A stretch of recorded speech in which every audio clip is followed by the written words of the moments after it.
Buenas tardes con todos, estoy encantada de estar aquí. Le quiero agradecer muchísimo al doctor Ramírez, siempre es tan bondadoso conmigo, de permitirme compartir con ustedes un poco las experiencias que vamos teniendo día a día en los diferentes ámbitos del derecho procesal. Y ahora vamos a tratar específicamente sobre un tema bien interesante, que es el tema de la apelación y de los medios de impugnación. Un poco más que una conferencia muy formal, quería compartir con ustedes mi práctica como docente, que me ha enseñado durante todos estos años que si algo es importante es estudiar los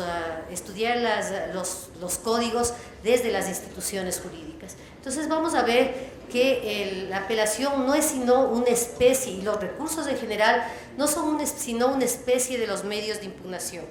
Los medios de impugnación son los mecanismos procesales que permiten la revisión de las resoluciones de los jueces, ¿no es cierto? Donde implica un razonamiento judicial, tenemos los medios de impugnación. Y los medios de impugnación que nosotros manejamos en el Ecuador actualmente en el sistema del Código Orgánico General de Procesos son los recursos, la consulta, que no tiene nada que ver con un recurso. La consulta permite que las resoluciones suban a una instancia superior sin necesidad de que las partes interpongan recurso. Tenemos muy pocas posibilidades de consulta realmente en materia civil, y una de las pocas que tenemos, por ejemplo, es en el caso de la nulidad de matrimonio, que se eleva en consulta, necesariamente tiene dos instancias, se mantiene esa norma en el Código Civil. Y luego tenemos la acción de nulidad de sentencia ejecutoriada, que es sin duda un mecanismo de impugnación. El Código General de Procesos incluyó la acción de nulidad de sentencia ejecutoriada porque la posibilidad del recurso de revisión no fue posible en materias no penales. Entonces mantenemos el recurso de la acción de nulidad de sentencia ejecutoriada. Ahora bien, los recursos simplemente como una especie del gran género, medios de impugnación, ¿en qué consiste? Vamos a recurrir un poco a las definiciones que ya nos han ayudado haciendo los grandes autores. Alsina dice que es un medio que la ley concede a las partes para que una providencia judicial sea modificada o dejada sin efecto. Jaime Wasp señala que la pretensión de reforma de una resolución judicial dentro del mismo proceso en que dicha resolución haya sido dictada. Y fíjense, por ejemplo, ahí está la gran diferencia con la acción de nulidad de sentencia. La acción de nulidad de sentencia ejecutoriada es independiente, en cambio que el recurso permite la revisión de los errores del juez en el propio proceso, ¿no es cierto? Y finalmente, para mi gusto, la mejor definición es la del maestro Lino Palacio, quien dice que es un acto procesal en cuya virtud quien se considera agraviado con una resolución judicial pide en el mismo proceso y dentro de determinados plazos que el organismo superior, o en su caso el mismo, la reforme, modifique, amplíe y anule. Por ejemplo, aquí tenemos varios puntos que vamos a revisar y que son motivos cuestionables en el tema del recurso de apelación como está concebido actualmente.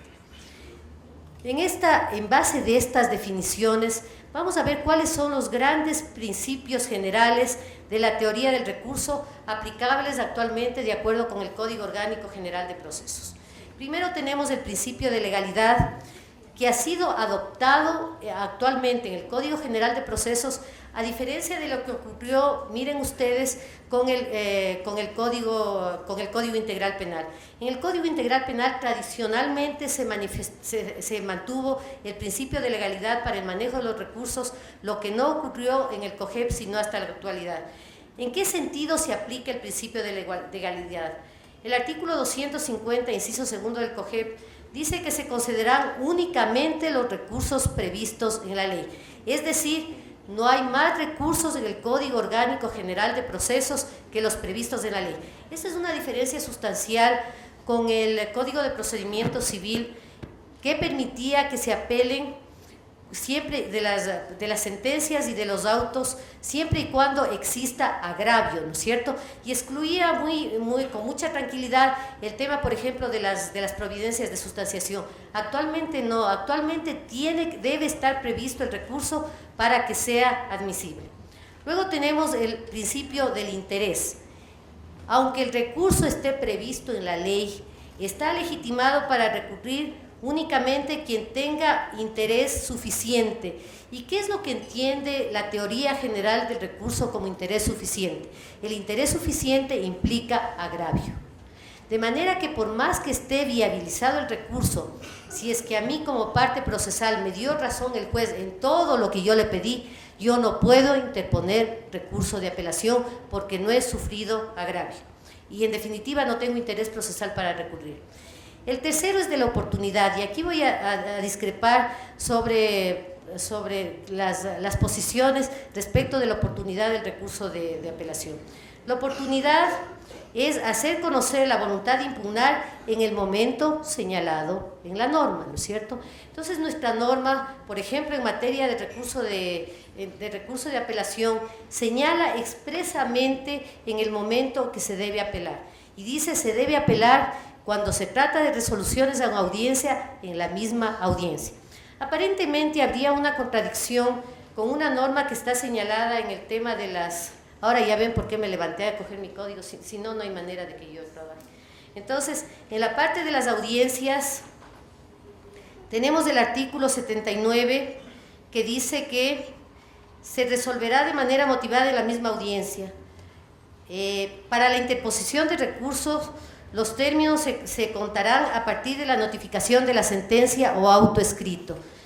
Pero nosotros conocemos, y todos quienes tienen conocimientos en materia legal, saben que cuando existe diferencia, disconformidad, conflicto entre una norma y otra, se aplican varios principios, ¿no es cierto? Y la Corte Constitucional lo ha señalado y ha dicho insistentemente, por favor jueces, no consulten a la Corte Constitucional simplemente porque existe conflicto en las normas, soluciónenlos ustedes. Y ese es el trabajo de los jueces, ¿no es cierto? Entonces, si quienes administran justicia encuentran un conflicto entre la norma que se refiere a audiencias y la norma del recurso de apelación, tenemos que buscar un camino para solucionar el conflicto.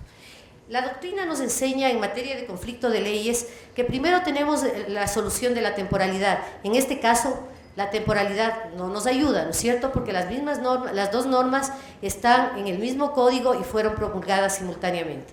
Luego tenemos el principio de la especialidad, tampoco nos ayuda, porque el Código Orgánico General de Procesos es un código orgánico que determina todas las normas para el desarrollo de los procedimientos en el Ecuador en materia no penal. Nos queda el principio, que es el que yo sugiero que se aplique, ¿no es cierto? O sea, esta es mi opinión y definitivamente ustedes decidirán lo que corresponde, pero mi opinión personal es que, como enseña un compañero mío de la universidad, a quien estimo muchísimo, se llama Rafael Ollarte, como enseña Rafael, hay que aplicar el principio de la competencia normativa. ¿Y qué significa el principio de la competencia normativa? Que entre las normas generales de las audiencias y la norma que se refiere específicamente a la apelación, ¿qué norma tengo que aplicar? Parecería que no hay duda, ¿no es cierto? Hay que aplicar la norma del artículo 200 algo del código que se refiere al recurso de apelación y que dice: el recurso de apelación procede contra las sentencias y los autos interlocutorios dictados dentro de primera instancia, así como contra las providencias con respecto a las cuales la ley concede expresamente este recurso. Se interpondrá de manera oral en la respectiva audiencia. De manera que quien no fue a la audiencia no puede interponer el recurso de apelación. O sea, así de sencillo y así determinante, ¿sí? Luego tenemos el principio de... Porque fíjense, y les voy a insistir por favor, fíjense lo que dice el principio de oportunidad: hacer conocer la voluntad de impugnar en el momento señalado en la norma. El hecho de que se apele, se deba apelar en el momento de la audiencia oral, no significa que esa no es la oportunidad. La norma y la Comisión de Justicia y los legisladores asumieron que esa era la oportunidad para interponer el recurso de apelación. Mientras no exista una reforma legal, no hay manera de solucionar este problema. Luego tenemos el principio general de limitación. El Tribunal de Segunda Instancia limita su competencia a las cuestiones en que se fundamenta el recurso. Este también es un punto controvertido. A ver, ¿y por qué es el punto controvertido a pesar de que parece un tema tan sencillo, ¿no es cierto? Por el principio de la doble instancia. Ustedes saben que el principio de la doble instancia fue introducido tanto en la Convención Interamericana como en las legislaciones nacionales, en nuestra Constitución Nacional, para evitar los errores de los jueces, ¿no es cierto? Para evitar los errores de los jueces y para darles a los usuarios de la Administración de Justicia una oportunidad.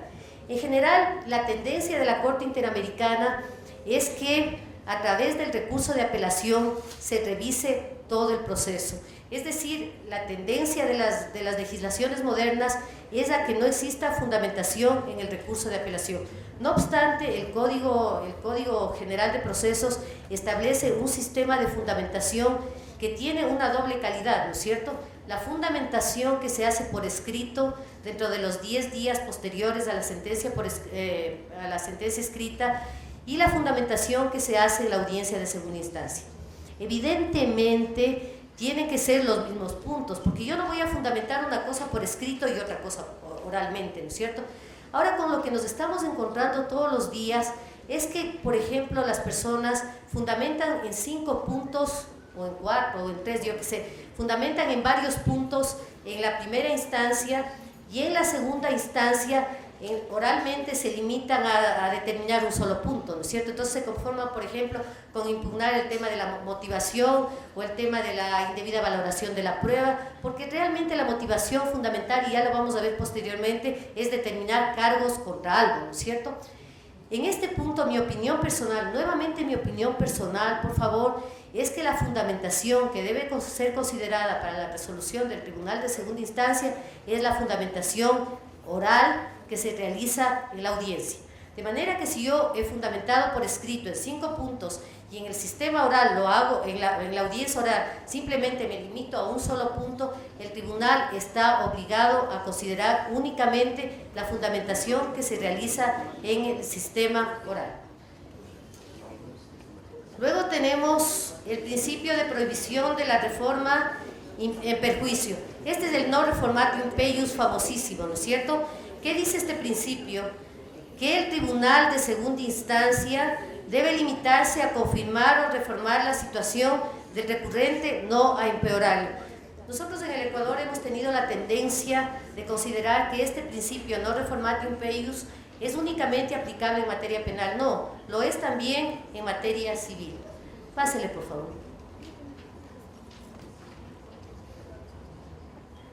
La apelación. ¿Qué es la apelación?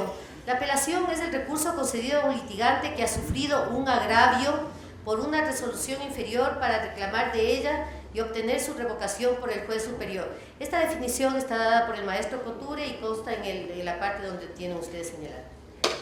Vamos a ver cómo se ha desenvuelto la historia de la apelación. La apelación nace realmente en el derecho romano y bien entrada la República y convierte al remedio en recurso. ¿Qué es lo que pasaba con los romanos antes de la República?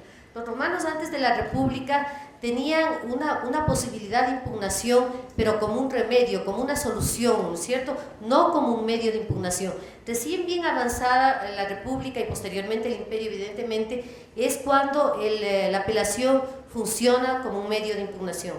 En el Ecuador la apelación ha sido recogida absolutamente en todos los códigos, empezando desde nuestro viejo Código de Enjuiciamiento Civil, en el Código de Procedimiento Civil, y ahora está orgullosamente en el COGEP. Pásele, por favor. Les comentaba hace un momento el tema de la garantía constitucional de la doble instancia, que es el derecho, que está el núcleo duro de esta garantía, ¿no es cierto?, de la garantía constitucional a la doble instancia, está en el derecho a la defensa. Y está consignado en el artículo 76.7, letra M de la Constitución, en el 8, numeral 2 de la Convención Americana sobre Derechos Humanos. ¿En qué consiste este famoso derecho a la doble instancia? Consiste en el derecho a recurrir el fallo o resolución de todos los procedimientos en el que se decida sobre los derechos. El derecho de recurrir del fallo ante el juez o tribunal superior puede concebirse como la expresión del derecho a contar con un recurso judicial efectivo.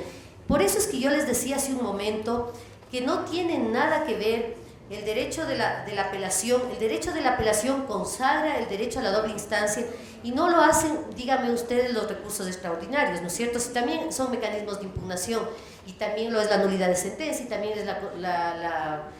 es la consulta. Lo que ocurre es que la apelación tiene una característica especial en la medida en que es un recurso absolutamente efectivo, y esa efectividad ha sido vista desde la perspectiva de que no tiene límites, ¿no es cierto? Y los límites que nosotros actualmente tenemos, por eso es que yo les decía que habrá que revisar el tema de la fundamentación del recurso de apelación, porque definitivamente la fundamentación le pone un límite al recurso de apelación, y le pone un límite en la medida en que no se garantice efectivamente lo que señala la Convención Americana de la Convención Americana. Vamos a ver, además, el fallo, la falta de un recurso de apelación infringe el artículo 25.2 de la Convención, mediante el cual las partes se obligan a desarrollar las posibilidades de recurso judicial. ¿Cuál es el objeto? Pásale, por favor. ¿Cuál es el objeto del recurso de apelación? Vamos a ver, en base de una sentencia de la Corte Constitucional, que ustedes la tienen ahí señalada, está publicada en el Registro Oficial 797 de 26 de septiembre del 2012. En consecuencia, este derecho busca subsanar posibles errores judiciales y permitir un nuevo análisis del caso, análisis integral del caso que no se permitiría con un sistema de fundamentación tan rígido como el que presenta ahora el Código Orgánico General de Procesos. Ante otra autoridad jurisdiccional, la que deberá asegurar que la resolución adoptada se sustentó en efectivos y suficientes hechos fácticos, así como en pertinentes disposiciones constitucionales y legales, o que por el contrario desconoció pruebas, hechos o consideraciones jurídicas que ameritaban un razonamiento o un juicio distinto. ¿Cuál es el límite a la garantía de la doble instancia? Aparte de que ya les digo, la fundamentación realmente constituye un límite a la garantía de la doble instancia, otro límite lo constituyen los procedimientos de los que existe una sola instancia. Sin embargo, sobre esto se ha pronunciado también la Corte Constitucional, en el sentido de que, no obstante la alegación esgrimida sobre la violación de los derechos constitucionales a la defensa y a recurrir de los fallos y resoluciones, lo cierto es que el ordenamiento jurídico ha establecido excepciones respecto a determinados procesos en los que se ha previsto una sola instancia sin que ello implique necesariamente vulneración de tales derechos. La Corte Constitucional sostiene, y lo hace a mi criterio con muy buen juicio, que la existencia de procesos de una sola instancia, ya vamos a ver, yo les he traído un catálogo de efecto suspensivo, no suspensivo, diferido, y también de los casos en los que no hay recurso. La Corte Constitucional sostiene que lo que se debe garantizar para doble instancia son las sentencias dentro de procedimientos fuertes, ¿no es cierto? Pero que hay procedimientos que por su naturaleza, por su agilidad, tienen una sola instancia. Está en su legítimo derecho a la legislación nacional de introducir una doble instancia, y los jueces bien hacen en respetar la legislación nacional y al mismo tiempo priorizar el principio de la tutela judicial efectiva sobre el principio de la doble instancia. Vamos a ver, pásale por favor, que actualmente, con todas las exigencias que plantea el Código Orgánico General de Procesos, podemos hablar de un trámite del recurso de apelación. Entonces, el recurso de apelación es realmente ahora un proceso. Ustedes saben que el proceso no es otra cosa que una secuencia de actos procesales, ¿no es cierto? Y el recurso de apelación implica ahora un proceso en el cual se van cumpliendo varias etapas en forma ordenada y secuencial. ¿Cuáles son esas etapas que supone el recurso de apelación? Que es el tema que a mí me ha tocado presentar. La interposición del recurso. La interposición del recurso de apelación, cuando son cuando son resoluciones fuera de audiencia, se interponen de manera escrita y evidentemente fuera de la audiencia, ¿no es cierto? La interposición del recurso de apelación, cuando se trata de audiencias, de resoluciones en audiencia, se tiene que interponer dentro de la audiencia. Ahora bien, el código no contiene un término para interponer en las resoluciones fuera de audiencia, ejemplo, las inadmisiones de las demandas, ¿no es cierto? La interpretación que se ha dado es en el sentido de que ocurre lo que con el recurso de casación, que debe interponerse el recurso de apelación dentro de los 10 días con la fundamentación respectiva. Entonces tenemos primero la interposición conforme al artículo 256, se tiene que interponer en la misma audiencia. Luego tenemos la fundamentación del recurso. La fundamentación del recurso consta en el artículo 257 y ya vamos a ver qué es la fundamentación. Pasémosle de una vez, por favor, para un poquito más adelante. ¿Qué es fundamentar? La fundamentación se hace dentro de los 10 días siguientes a la sentencia por escrito y fundamentar es la expresión de agravios. Técnicamente la fundamentación es la crítica concreta que se dirige contra las partes de la sentencia definitiva que se consideran equivocadas. Esta definición de fundamentación la da Gossaini en la página 441 de su obra. Entonces, si fundamentar es expresar agravios de manera concreta, es inadmisible una fundamentación en la que digan, por ejemplo, hay indebida valoración de la prueba. La parte que fundamenta adecuadamente tiene que decir forzosamente no se valoró debidamente esta prueba específica, ¿no es cierto? Esta prueba documental, esta prueba testimonial, el testimonio de tal persona, esta prueba pericial o lo que fuere, ¿no es cierto? La fundamentación no admite generalizaciones de ninguna manera. La fundamentación es específica, ¿no es cierto? Hay falta de motivación por esta razón, ¿no es cierto? Es decir, hay falta de motivación porque hay incongruencia de la sentencia por este motivo, porque hay falta de razonabilidad. Ustedes saben, y esto en un paréntesis, ¿no es cierto? La Corte Constitucional también ha emitido una sentencia en la que explica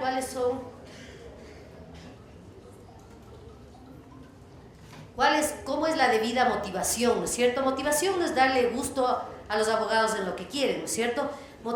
La debida motivación requiere varios elementos. La Corte Constitucional le ha dicho la razonabilidad, la lógica y la comprensibilidad. Es decir, ya se ha eliminado de nuestro sistema la idea únicamente del silogismo y de la lógica y de aquello que veníamos manejando hasta hace unos pocos años. Actualmente la exigencia de una sentencia es realmente con razonabilidad, con lógica y con comprensibilidad. Entonces, si yo fundamento una sentencia por indebida motivación, ¿qué es lo que tengo que decir? Le falta esto, le falta razonabilidad, le falta comprensibilidad, porque yo no entiendo, ¿no es cierto? Porque ese es uno de los elementos básicos de una motivación de una sentencia, que la sentencia la puede entender la persona que está escuchando en ese momento la resolución del juez, que no se necesita que sea ni un abogado, ni que sea una persona experta, ¿no es cierto? Sino simplemente que el ciudadano, que la persona para quien se administra justicia, a quien están dedicados nuestros esfuerzos, la entienda perfectamente la sentencia. Entonces, regrésele, por favor. Entonces tenemos nuevamente la interposición que se hace en la audiencia, y el juez evidentemente aquí no va a decir si admite el recurso de apelación o se concede el recurso de apelación. ¿Por qué? Porque le hace falta la fundamentación. ¿Qué es lo que a mi juicio debe decir un juez sensato, ¿no es cierto? Se tiene por interpuesto el recurso de apelación. Simplemente se hace saber que se ha interpuesto el recurso de apelación y que en el momento pertinente se le concederá con efecto suspensivo, diferido, no suspensivo, lo que fuere del caso, ¿no es cierto? Luego tenemos lo que acabamos de ver, la fundamentación. Luego tenemos la notificación, se corre traslado con la fundamentación. ¿Por qué? Porque en esta fundamentación las partes procesales pueden solicitar lo que se ha dado en llamar prueba nueva. ¿Qué es lo que pasa? Que todos, absolutamente todas las personas que interponen recurso de apelación creen que es conveniente solicitar prueba nueva y no ven los límites que les pone la propia norma, ¿no es cierto? Se puede anunciar prueba. ¿Qué es lo que le dice la ley? No está hablando de prueba nueva así en manera general. Dice, se puede, tanto en la fundamentación como en la contestación a la fundamentación, pueden anunciar prueba.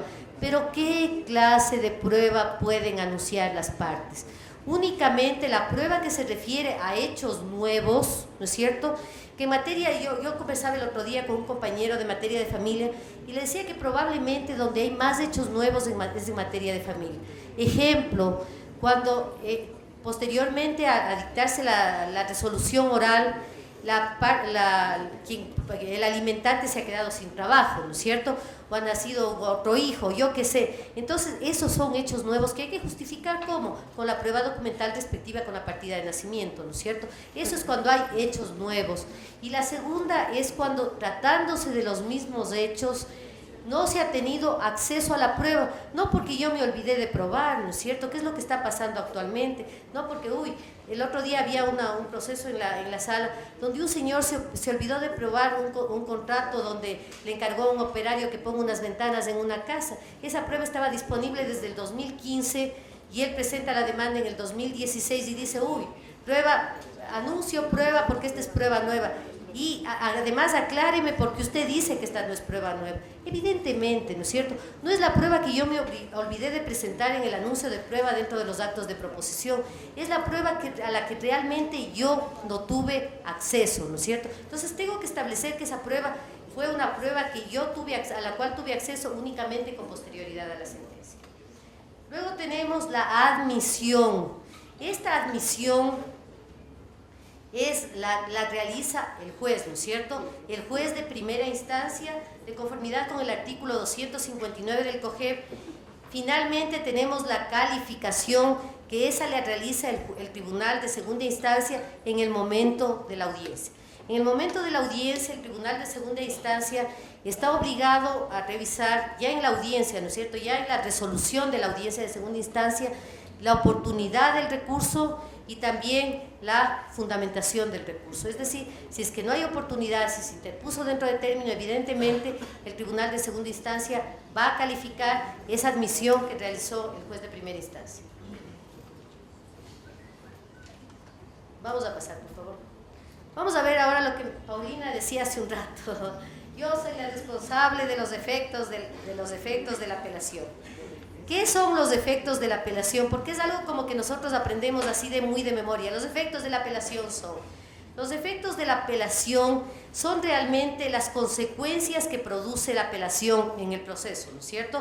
Y estas consecuencias se miden según paralicen o no el curso del proceso. Entonces, impidiendo o no impidiendo que el proceso continúe su marcha, ¿no es cierto? Entonces tenemos el primer efecto, que es el que se ha mantenido tradicionalmente en nuestro sistema legal, que es el efecto suspensivo. No se continúa con la sustanciación del proceso. Es decir, al interponer el recurso, el proceso pasa a la instancia superior y no continúa hasta cuando regresa de la instancia superior, de casación y de todo, ¿no es cierto? Luego tenemos el efecto no suspensivo. En este efecto no suspensivo se cumple el ordenado en la resolución impugnada, y luego tenemos el efecto diferido, se continúa con la tramitación hasta la resolución final. Miren, por favor, hay una diferencia entre el no suspensivo y el diferido, ¿no es cierto? El diferido responde a la necesidad de que varias resoluciones del juez, digamos mini resoluciones, ¿no es cierto?, que se van tomando en el curso del proceso, no interrumpan el curso de la audiencia. Y si esa audiencia no puede interrumpirse, ese efecto diferido se mantiene la apelación con efecto diferido y se lo concede y se fundamenta junto con la apelación. Pásale, por favor. Vamos a ver, apelación con efecto suspensivo. Yo les dije que les había traído realmente un catálogo, no estoy muy segura de que esté completo, pero un catálogo bastante completo sobre la apelación con efecto en cada uno de los efectos. Entonces tenemos apelación con efecto suspensivo, sentencias y autos interlocutorios dictados dentro de la instancia, siempre que la ley conceda el recurso. Lo que vimos sobre el principio de legalidad, ¿no es cierto? En general, las sentencias y los autos interlocutorios que resuelven asuntos de fondo, incluyendo los temas de niños, niñas y adolescentes, son apelables con efecto, esos son con efecto no suspensivo, pero son apelables, ¿no es cierto? Aquí vamos a ver las de efecto suspensivo, las dictadas dentro de primera audiencia, siempre que la ley concede el recurso. Tenemos la negativa de la diligencia preparatoria, cuando las personas presentan una solicitud de diligencia preparatoria y el juez no les concede la diligencia preparatoria, pueden apelar de acuerdo con el artículo 121. el auto interlocutorio que declare el abandono, solamente el auto interlocutorio que declare el abandono, no el auto interlocutorio que no declare el abandono. Entonces ahora tenemos un montón de casos en que las personas que solicitan el abandono de un proceso y el juez de primera instancia no les acepta porque no ha transcurrido el tiempo, porque no está en estado de abandono, por lo que fuere, apelan y dicen, ¿me está causando agravio o no? Ahora el auto interlocutorio de abandono es solamente apelable cuando se declara el abandono. La inadmisión de la demanda, a ver, aquí hay un punto interesante. La inadmisión de la demanda, que es diferente del archivo de la demanda, ¿no es cierto? La inadmisión de la demanda opera en dos circunstancias específicas. Cuando el juez en primera providencia se declara incompetente, ¿no es cierto? Por ejemplo, un juez en materia laboral que diga, yo me declaro incompetente porque esto no es un asunto laboral, esto es un asunto civil, ¿no es cierto? O viceversa, un juez civil que diga, esto no es un asunto civil, esto es un asunto laboral. Tiene que ser en primera providencia, por favor. Y después, la indebida acumulación de pretensiones. Esto está ocurriendo mucho en materia monitoria y en materia monitoria laboral, que acumulan indebidamente pretensiones. Entonces el juez en primera providencia dice, hay indebida acumulación de pretensiones, este auto interlocutorio es apelable con efecto suspensivo. Pero tenemos más de dos, tenemos 3 casos específicos en que el código habla de inadmisión y que definitivamente no están incluidas en la norma del artículo 147. Tenemos el caso del juicio ejecutivo. El artículo 329 del juicio ejecutivo habla de inadmisión de la demanda cuando no se ha aparejado título ejecutivo. Entonces ahí el juez también inadmite la demanda porque no se ha aparejado título ejecutivo y la parte que se le inadmitió tiene derecho a interponer recurso de apelación con efecto suspensivo. Tenemos el caso del procedimiento sumario. Recuerden ustedes que el procedimiento sumario se hace efectivo solamente para determinados tipos de procedimientos con enumeración cerrada. En el procedimiento sumario no se admite ningún otro procedimiento que no sean los expresamente señalados en el artículo 332. Entonces el juez, al igual que hacía antes el juez de primera instancia con el juicio verbal sumario, tiene la primera providencia que decir si admite el procedimiento sumario, ¿no es cierto? Ejemplo, el cobro de facturas, ¿no es cierto? Ahora el cobro de facturas hay 2 opciones. O se sigue el cobro de facturas en monitorio cuando las facturas no exceden el límite fijado para el procedimiento monitorio, o hay que seguir en ordinario, porque el Código de Comercio no ha establecido el procedimiento sumario para el cobro de facturas comerciales. Entonces, si es que yo pretendo cobrar en procedimiento sumario una factura, ¿qué es lo que me tiene que decir el juez? Esto no puede cobrar en procedimiento sumario, inadmito la demanda, esa providencia es apelable. Y finalmente tenemos la inadmisión en el caso del procedimiento monitorio. El procedimiento monitorio, que es un procedimiento que algún rato y cuando el doctor Ramírez tenga la bondad, vamos a ver, es un procedimiento con características muy especiales que se transforma de un procedimiento de ejecución en un procedimiento contencioso. Vamos a ver que en el procedimiento monitorio también se inicia con títulos que no son títulos ejecutivos, son prueba documental de la existencia de un crédito.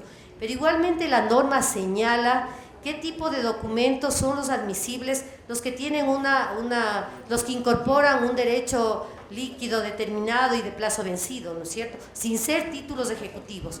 Entonces, igualmente, si yo pretendo cobrar por ejemplo, con un documento que contenga una obligación condicional, yo pretendo cobrar en la vía monitoria, evidentemente el juez me va a inadmitir la demanda y esta inadmisión también admite recurso de apelación en efecto suspensivo.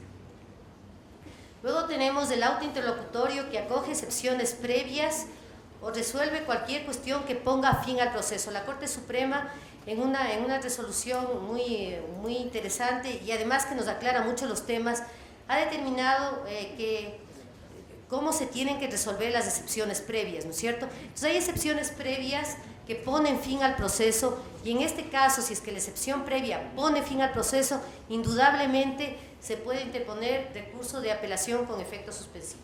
Tenemos otros casos de efecto suspensivo, el ejecutivo con caución.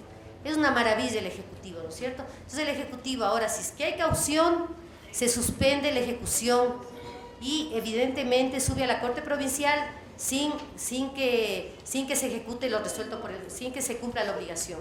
Luego tenemos, eso está en el 354, la providencia que inadmite la solicitud inicial y la resolución que la niega dentro del procedimiento voluntario.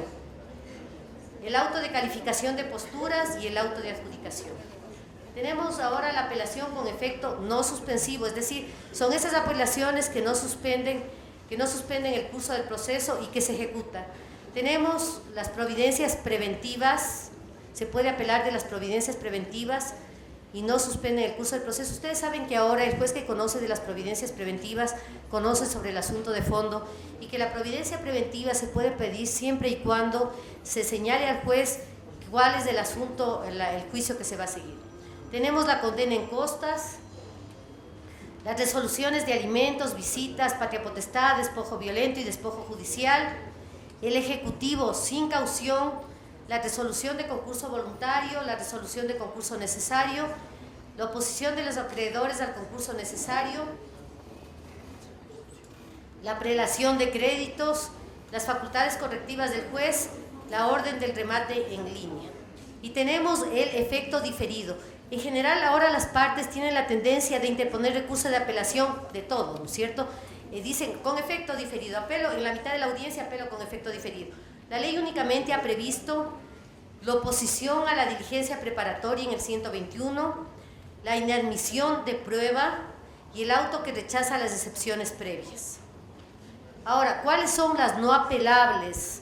No se puede apelar del auto interlocutorio que ordene el archivo por incumplimiento de los presupuestos formales de la demanda. Cuando el juez ordene el archivo de una demanda, no se puede apelar. La responsabilidad es exclusivamente del juez de primera instancia y es responsabilidad administrativa y es responsabilidad de indemnización de daños, etcétera, pero exclusivamente del juez de primera instancia. La negativa de la declaratoria de nulidad es otra tendencia actualmente, que cuando el juez alega nulidad, ¿no es cierto?, en el momento procesal, ustedes saben, o en la audiencia preliminar o en la fase 1 en los juicios de una sola instancia, de una sola audiencia, perdón, alegan la nulidad y el juez no les concede la nulidad. Dicen, señor, por Dios, apelo de eso que usted no ha declarado la nulidad. No, la nulidad tiene que alegarse como fundamento para la apelación en el momento en que se interponga el recurso de apelación sobre la resolución dictada en audiencia. Luego tenemos las controversias entre abogado y cliente de acuerdo con el 337.6 y las resoluciones que yo les había traído sobre el doble conforme o sobre la doble instancia son precisamente en juicios de honorarios profesionales. La Corte Constitucional dice la regulación de honorarios y la liquidación de daños y perjuicios son asuntos que no ameritan tener una doble instancia por su propia naturaleza. Y luego tenemos el Ejecutivo por falta de pago o excepciones. Cuando hay el Ejecutivo por falta de pago y excepciones, no se puede interponer recurso de apelación. Creo que con esto he terminado. Les agradezco muchísimo a todos. Así mismo.